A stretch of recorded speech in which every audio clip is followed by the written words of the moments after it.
안녕하십니까, 리얼머니TV의 정팀장 김프로입니다. 오늘은 비트코인 시작하도록 하겠습니다. 이게 암호화폐 페소 가치거든요. 네. 이 페소 가치가 계속 급락하고 있어요. 네. 내가 주머니에 아르헨티나 돈을 주고 있으면 이게 시간이 지나면 지날수록 지금 종이 쪼가리가 되고 있다는 소리거든요. 휴지가 된다는 소리죠? 네. 그러니까 당연히 비트코인 검색량이 증가하는 거고, 네. 비트코인을 검색이 증가한다는 거는 그만큼 이제 나는 내 돈을 못 믿겠어, 비트코인을 믿겠어, 이런 수요가 존재한다는 거잖아요. 생각해보면 이런 이머징 국가라고 해야 되나? 이런 약간 좀 떨어지는 국가들은 금을 거래하기 힘들잖아요, 일반인들이. 그렇죠. 근데 반대로 암호화폐는 컴퓨터만 있으면 내가 구입을 할 수 있으니까 굉장히 이게 자산을 내가 보유하기가 좋은 거네요. 그렇죠. 아주 정확합니다. 그리고 내가 해외 노동자예요. 네. 열심히 돈을 벌었어요. 그리고 이제 우리 가족들 먹여 살려면 송금을 해야겠죠. 네. 보내려면 은행 한번 거쳤다가 또 거쳤다가 또 거쳤다가 우리 와이프한테 가야 돼요. 그렇죠. 그러면은 이게 시간도 오래 걸릴 뿐더러 네. 1일에서 3일 걸려요. 그리고 송금 수수료도 $60 발생하거든요. 예. 내가 $1,000밖에 안 보내는데. 맞습니다. 근데 이 비트코인을 통해서 송금하면은 10분에서 1시간 정도밖에 안 걸리고 수수료도 엄청 싸요. 맞습니다. 예. 그러니까 당연히 이런 해외 송금에서는 비트코인이 역할이 중요하겠죠. 훨씬 더 편해지는 거죠. 그렇죠. 그리고 이건 2020년을 한번 바라보려고 만든 건데, 유명한 투자자 중에 폴트드 존슨이라는 사람이 있거든요. 예. 이 사람이 자기 자산을 1%를 이제 비트코인에 투자하겠다고 선언했거든요. 모르는 사람이 많아서 제가 앞에 설명 안 드렸는데 엄청 유명한 헤지펀드 건물이거든요. 이 사람이 1% 자산을 내 투자했다. 네. 그 다음에 반감기를 거쳤고요. 그 다음에 미국 상장사 마이크로시티지가 투자를 했고요. 예. 그 다음에 결제기업인 스퀘어에서 1% 비트코인 사고 결제도 지원하고, 네. 그 다음 페이팔에서 결제 지원하자마자 주르르륵 오르기 시작하고 all time high 최고점을 찍었거든요. 작년에 굉장히 좋은 일들이 많았네요. 그렇죠. 비트코인은. 엄청 많았죠. 예. 그러면 이제 2021년 올해 어떻게 될까가 중요하겠죠. 예. 드디어 올 것이 왔군.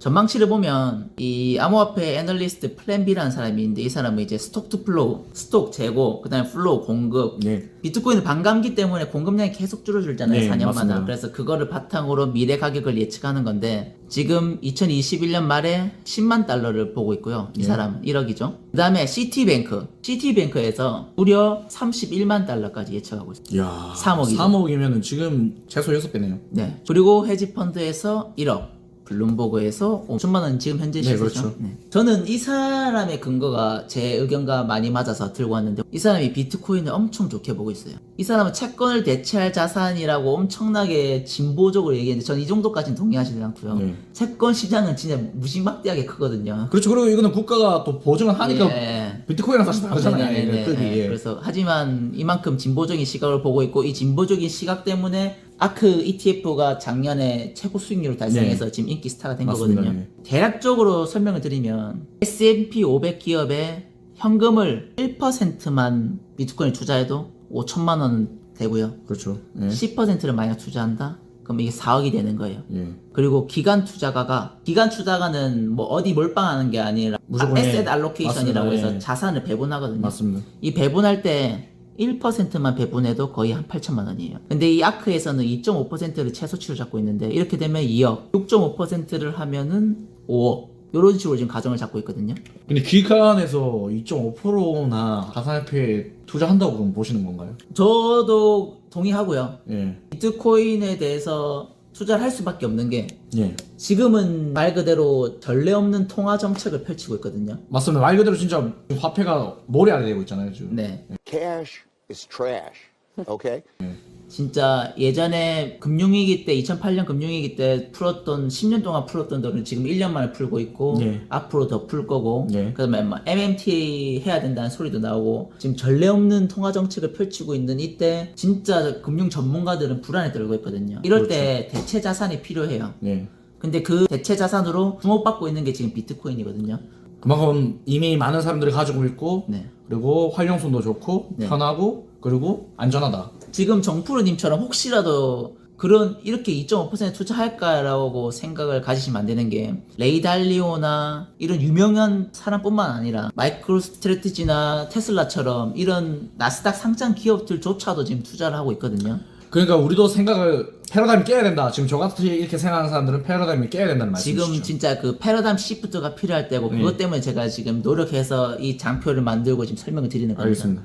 도저히 안 변해라는 걸, 그런 기본 인식을 깨달란 말이야. 아크에서는 2025년까지 지금 시총 1조 달러인데 비트코인이 6조 달러를 보고 있거든요. 예. 그 근거가 중요한데 일단 첫 번째로 글로벌 결제 네트워크의 10%를 가져온다고 지금 가정하고 있거든요. 왜냐하면 해외 송금 또는 또 뭐 테슬라 자동차 결제라든지 그런 결제 부분에서 10%를 가져오면 이게 1.5조 달러.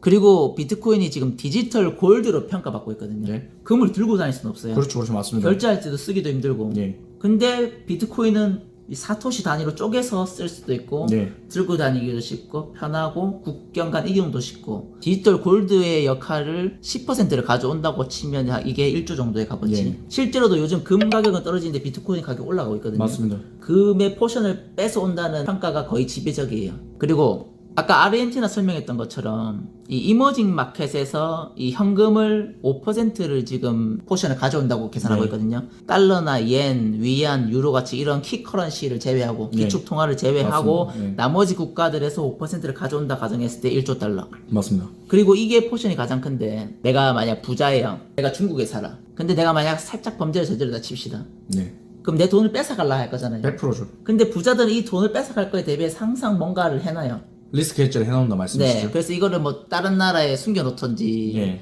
뭐 금으로 만들어 놓던지. 네. 근데 그런 시장에서 비트코인이 5%만 가져와도 2.5조 달러거든요. 네.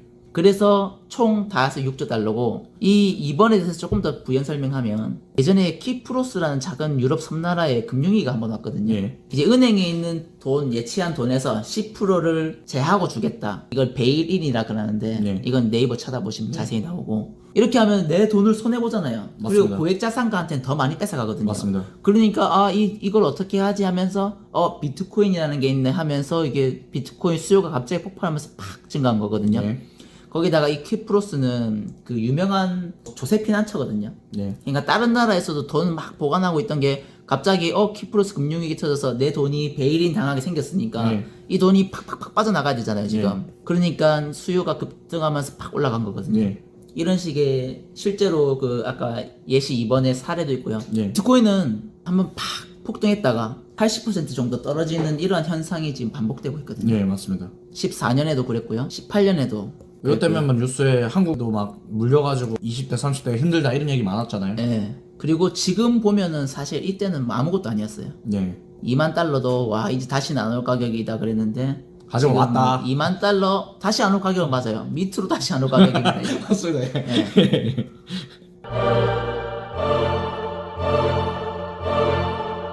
제가 하고 싶은 말은 2017, 18년이 이거였거든요. 네. 지금도 많이 올랐다고 사람들이 생각할 거예요. 네. 하지만 더 우리가 있다. 갈 곳은 한참 남았다. 예. 비트코인이니까 이렇게 움직이지라고 생각하실까봐 제가 들고 왔어요. 아마존입니다. 네. IT 버블 때 100불이 넘었어요. 네. 근데 그게 10몇 불까지 갔거든요. 네. 거의 뭐 한 80% 이상 떨어졌죠. 예. 근데 이거 한번 보십시오. 티도 안 이때는 나네, 티도 안 나요. 티도 안 납니다. 네. 지금 1800불이에요. 네. 무슨 말인지 아시겠죠? 맞습니다. 이렇게 가치가 급격하게 변하는 이 시점이 엄청 크게 느낄 수 있지만 사서 그냥 들고만 쓰시면 올라갈 자산이고 맞습니다. 저는 그 비트코인도 이런 자산이라고 생각하거든요. 네. 그래서 제가 드리고 싶은 결론입니다.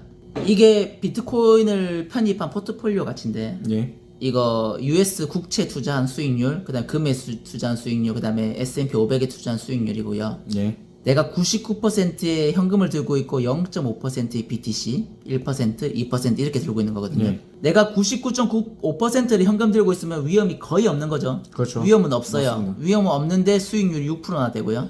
그 다음에 1% 투자했을 때 위험 거의 없는데 수익률이 10%고요. 네. 2% 들고 있으면 수익률이 20%. 네. 위험은 거의 없는 투자인 거죠. 네. 얘는 위험이 이만큼인데 수익이 이만큼인 거고 골드도 마찬가지고요. S&P 500도 이만큼이고. 네. 제가 드리고 싶은 말씀은 비트코인을 조금이라도 들고 있으라. 조금이라도 들고 있어야 되는 거고 이렇게 극단적으로 비트코인을 99.5%의 현금과 0.5% 비트코인을 들고 있으라는 말은 아니고요. 이게 비트코인을 1%, 5%, 10% 편입한 포트폴리오거든요. 네. 저는 10%를 추천하는데 비트코인이 많이 떨어질 때는 시장의 평균보다 낮게 움직일 수도 있어요. 네. 하지만 길게 들고 있을 수 있는 분이라면 이렇게 비트코인이 급등할 때 그 가치가 바라는 거거든요. 네. 훨씬 높죠. 맞습니다. 그래서 저는 비트코인 10% 정도 편입을 지금 추천드리고요. 그게 아니더라도 5%에서 1% 정도는 비트코인을 편입하고 있는 게 편입을 안 하니 초록색보다 항상 높다. 높거든요. 그러니까 내가 여유 자금이 있으시다면 주식도 하시고 뭐 집도 하시고 그 말고 여유 자금 있으시면 무조건 비트코인을 사시라. 네, 비트코인을 포트폴리오의 일정 부분 10% 이하를 편입하는 걸 추천드립니다. 예, 알겠습니다. 그러면 오늘은 여기까지 하도록 하겠습니다. 지금까지 리얼머니TV의 정팀장 김프로였습니다. 구독, 좋아요, 알림 설정 부탁드리겠습니다. 감사합니다.